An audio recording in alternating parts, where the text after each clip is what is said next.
Bismillahirrahmanirrahim. Assalamualaikum warahmatullahi wabarakatuh. Kembali lagi bersama saya Edi Hermawan Helpriyadi bersama rekan saya Bimo Aryo Utomo yang akan menunjukkan atau memberikan tutorial bagaimana cara meregresi data panel. Oke, yang perlu teman-teman miliki yang pertama tentunya aplikasi yang untuk meregresi. Di sini saya menggunakan FView 10. Kemudian yang kedua adalah datanya adalah data panel ya. Oke, kita akan buka terlebih dahulu untuk FView 10-nya. Kita buat lembar kerja baru ya teman-teman. Caranya seperti biasa, klik file new, kemudian load file. Kita pilih karena ini adalah data panel, maka untuk struktur dari workfile-nya kita ganti dengan balance panel. Untuk frekuensinya karena kita menggunakan data tahunan, maka frekuensinya adalah 0. Dan data kita ini teman-teman bisa lihat ya, kita menggunakan data panel untuk kabupaten atau kota di wilayah Jawa Barat dari tahun 2015 sampai dengan 2019. Nah, kita mulai dari 2015 sampai dengan 2019.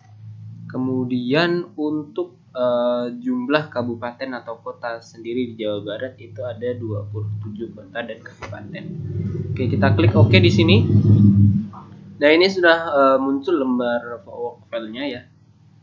Kemudian kita isi terlebih dahulu dengan klik quick, kemudian empty group series. Oke, teman-teman bisa lihat di sini. Kita kopikan seluruh data kita ya, dari variable independent kemudian variable dependentnya kita copy di sini. Oke, kita copy, kita masukkan ke dalam FView-nya. Teman-teman klik paling atas dan kita pastekan. Oke, ini data kita sudah terpastekan ya, dan ini bisa di delete aja teman-teman.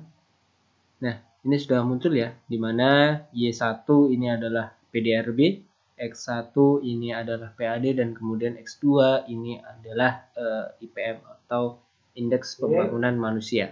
Oke, langkah yang pertama teman-teman sekalian untuk dalam estimasi atau pengujian dari data panel, regresi data panel adalah kita buat estimasinya terlebih dahulu.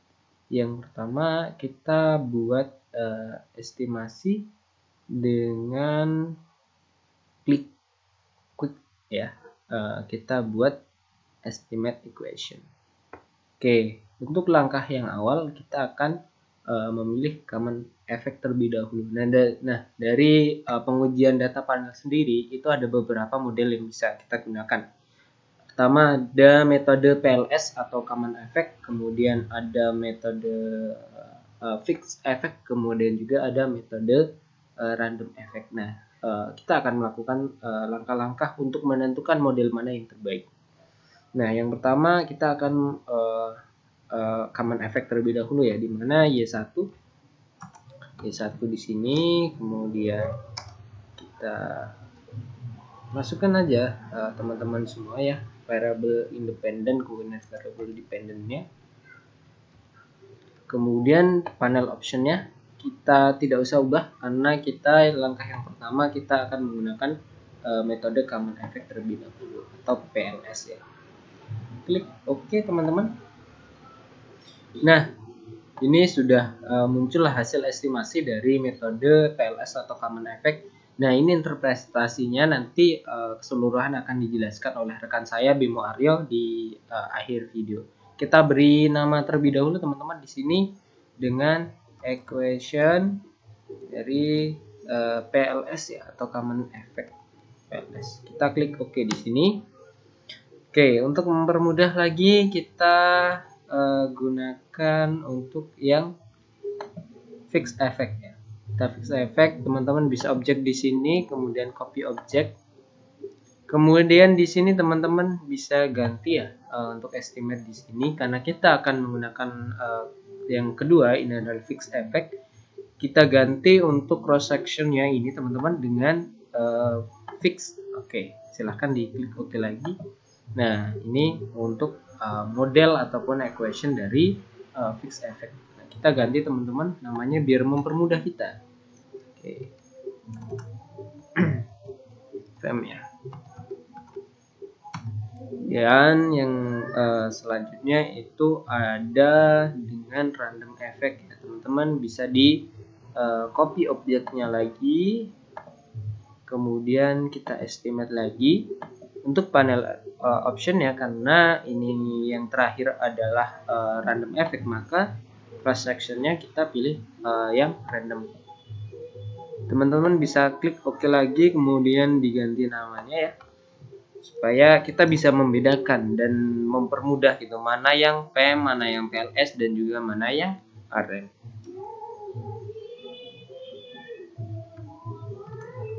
Oke, nah teman-teman bisa melihat ya, dari ketiga model yang kita gunakan ini memiliki hasil yang berbeda, dari koefisiennya, kemudian dari tes statistiknya, kemudian dari probabilitasnya juga berbeda. Nah, karena adanya perbedaan ini, maka kita harus menentukan terlebih dahulu mana metode atau model yang paling tepat digunakan untuk menganalisis data kita atau untuk meregresi data kita. Nah, oke, kita akan lakukan langkah-langkahnya untuk menentukan model mana yang terbaik. Nah, pertama teman-teman, kita akan menggunakan pengujian Chow test ya. Karena kita menggunakan pengujian Chow test, maka teman-teman silahkan pilih untuk metode yang ini dulu, equation dari FEM. Kemudian teman-teman pilih view. Di sini kita akan menggunakan uji Chow terlebih dahulu. Nah, akan dipilih di sini teman-teman. Klik view ya tadi ya, klik view, kemudian teman-teman pilih fix random testing ini, kemudian teman-teman pilih ini ya, fix effect ini ya, redundant fix effect, kemudian teman-teman klik OK di sini. Oke, nah ini adalah hasil dari pengujian Chow test. Nah, interpretasinya nanti akan dijelaskan oleh rekan saya di akhir video. Nah, kita simpan dulu di sini.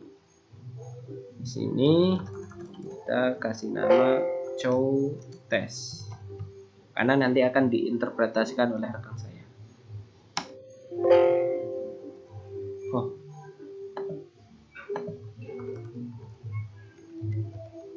Chow.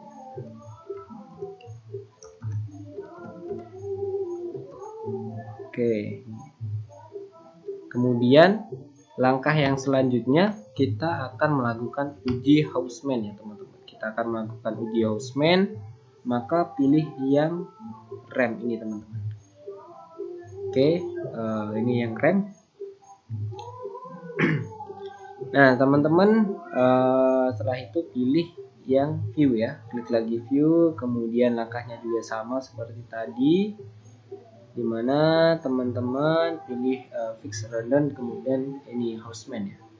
Nah, ini adalah uji Houseman kita. Kita kasih nama lagi di sini.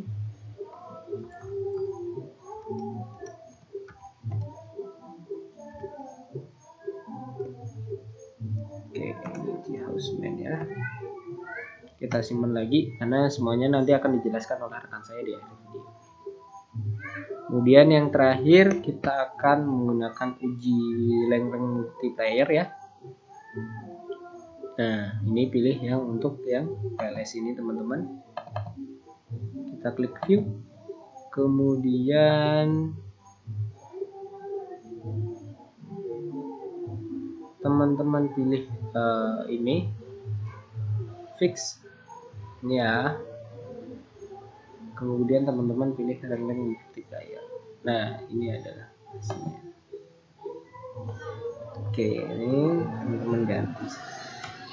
Oke, nah hasilnya ini nanti akan dijelaskan oleh rekan saya Bimo Arianto. Oke, cukup sekian tutorial dari saya bagaimana cara dari teman-teman semua melakukan uji regresi dari data panel. Terima kasih. Selanjutnya akan dilanjutkan oleh rekan saya Bimo Arianto. Mau dipersilakan.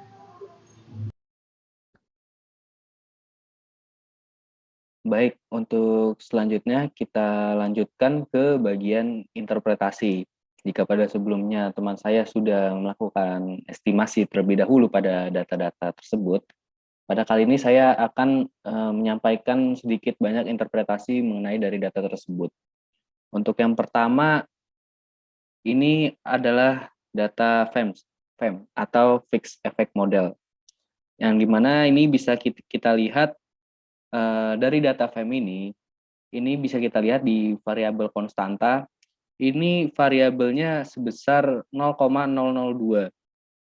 Ini bisa diartikan bahwa data tersebut itu adalah signifikan karena berada di bawah 0,05. Karena pada pengujian kali ini, kami menggunakan tingkat kepercayaan sebesar 0,05%. Nah, kemudian kita lihat juga dari R-square-nya, itu sebesar 0,501413. Hal ini menggambarkan hubungan dari variasi variabel terkait gitu loh. Jadi pada nilai R-square sebesar 0,501413, artinya variabel Y itu bisa dijelaskan dengan variabel X yang itu sebesar 0,501413. Kemudian kita lanjutkan pada uji PLS ini. Nah, bisa kita lihat dari X1-nya ini itu memiliki probabilitas sebesar 0,005%, yaitu artinya juga kurang dari 5%, sedang yang itu berarti adalah variabel tersebut signifikan. Sementara untuk variabel X2 ini bisa kita lihat ini di atas 0,05%, yaitu di angka 0,5902. Yang itu berarti pada variabel X2 ini adalah tidak signifikan karena probabilitasnya melebihi 5% gitu. Kemudian kita lanjutkan ke uji RAM, yaitu uji random effects.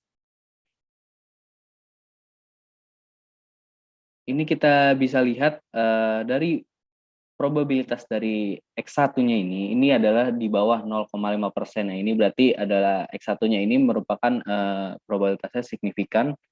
Namun berbanding terbalik pada X2 ini adalah 0,4249, yang dimana ini adalah cukup besar gitu, yang artinya tidak signifikan. Kemudian kita lanjutkan ke uji Chow. Ini adalah data di sini menunjukkan konstantanya ini adalah 0,002, yaitu berarti pada dasarnya jika HO itu dapat diterima jika probabilitasnya itu lebih dari 0,05. Kemudian H0 itu ditolak jika probabilitasnya itu di bawah 0,05. Nah, pada data di sini menunjukkan bahwa probabilitas sebesar 0,002, yang artinya H0 ditolak sehingga menyebabkan H1 itu diterima. Yang dapat disimpulkan bahwa model uji Chow ini itu adalah sesuai. Kemudian kita lihat di uji Hausman, ini pada variabelnya ini, konstantanya ini adalah sebesar 0,000, yang itu berarti di mana adalah data tersebut bahwa H0 itu dinyatakan ditolak sehingga menyebabkan H1 ini diterima gitu. Maka dapat disimpulkan bahwa model uji Hausman ini itu adalah sesuai. Kemudian yang terakhir adalah uji LM, yang itu bisa kita lihat di sini probabilitasnya ini, konstantanya ini sebesar 0,000, yang ini mengakibatkan jika bot di bawah 0,05 itu menandakan nilai keputusannya ini berada di RAM atau random effects model gitu. Mungkin itu saja sedikit interpretasi yang bisa saya sampaikan pada video kali ini yang dimana di awal sudah dijelaskan terlebih dahulu oleh teman saya mengenai bagaimana cara mengestimasi dari data panel tersebut. Mungkin itu saja yang dapat kami sampaikan. Kurang lebihnya mohon maaf. Terima kasih. Wassalamualaikum warahmatullahi wabarakatuh.